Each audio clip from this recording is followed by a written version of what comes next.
Oh, you just have to enjoy Tucker Carlson's narcissistic injury. Guys, it was 22 years ago, 22, I believe, 23, that Jon Stewart went on Crossfire and took him apart. Tucker thought he was going to be the elitist he's always wanted to be. He was going to make this new best friend in Jon Stewart, this famous comedian. Instead, Jon Stewart went on and said what a lot of us were thinking, which is Crossfire was hurting America. It was both sidesing every issue and turning important political issues that are life or death for many people into a game show, into like, you know, a coliseum. And Tucker could never handle it.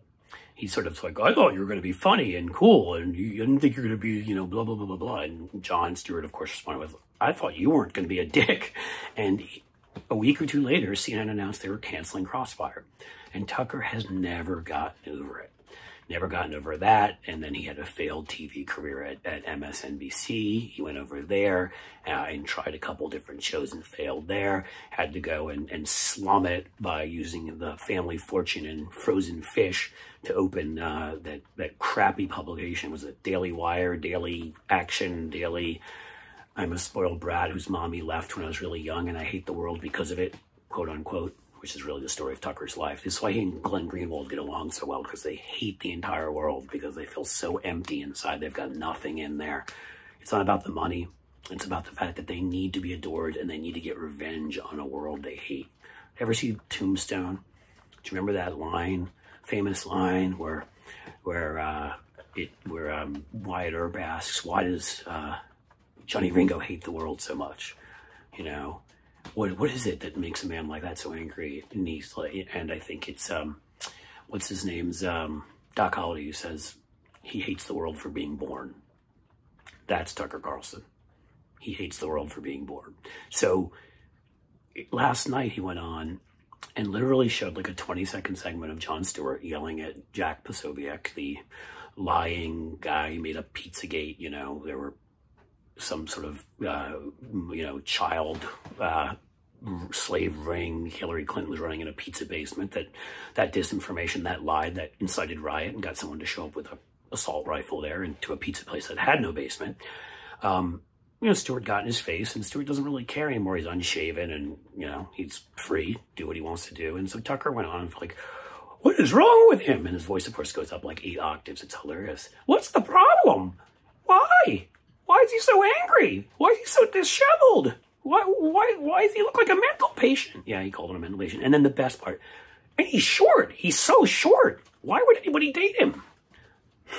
I mean, I don't know if he's had Ben Shapiro on his show or not, now it's that question, but, and this is coming from me, I'm not a particularly tall man, but that's what he's reduced to. And again, like, it's like when you see Glenn go after people on Twitter, like, it's an egg with 3 followers, and like they question him. He's like, I won a Pulitzer, which he didn't. It was a group Pulitzer, but whatever. I won a Pulitzer, and I'm this, and I'm that, and he has to give you his whole resume. That's sort of Tucker, because inside he's still a little boy who's wondering why mommy left. Where did mommy go? Will she come back? No, because she hates you, Tucker. And actually, that's not really why mommy left, but everybody does hate Tucker. Mommy, had she come back, would have hated Tucker, because everybody does. Everywhere he's gone. And that's the thing. And so it's all about revenge. It's sort of this downward spiral of he insults people, he's nasty, he's a complete, you know, he's a fascist. He's got the perfect authoritarian personality, complete emptiness inside, no empathy for anybody, just resentment and hatred for what the world owes him. And then he wonders why everybody can't stand him. And so last night it was Jon Stewart. I'm just saying, I mean, he needs to be watched because he's dangerous. He's a propagandist. He's a fascist. He's on Fox, and he has a big following because he's channeling that side of him to all the mostly often white men, but others, you know, white men who are lost their jobs because we've shipped them to places like China and Mexico, which, by the way, was a strongly Republican policy. Some Democrats joined in, and that was wrong of them. But that's a different story. In the end, he's channeling that side of him that feels worthless and feels weak and impotent and flaccid, all the things he is. He's channeling that, which is why he, by the way, once also bragged about in a bathroom gay bashing, that some guy apparently liked Tucker, Swanson, McNear, Carlson the 14th, or Buckley, Dixon, Chambers. I mean, do any of these people have normal names? I digress. That he bragged about that. Glenn, of course, is still good friends with him because, you know, he invites him on TV. What's a gay bashing between friends, even if one of them's gay? But that's it.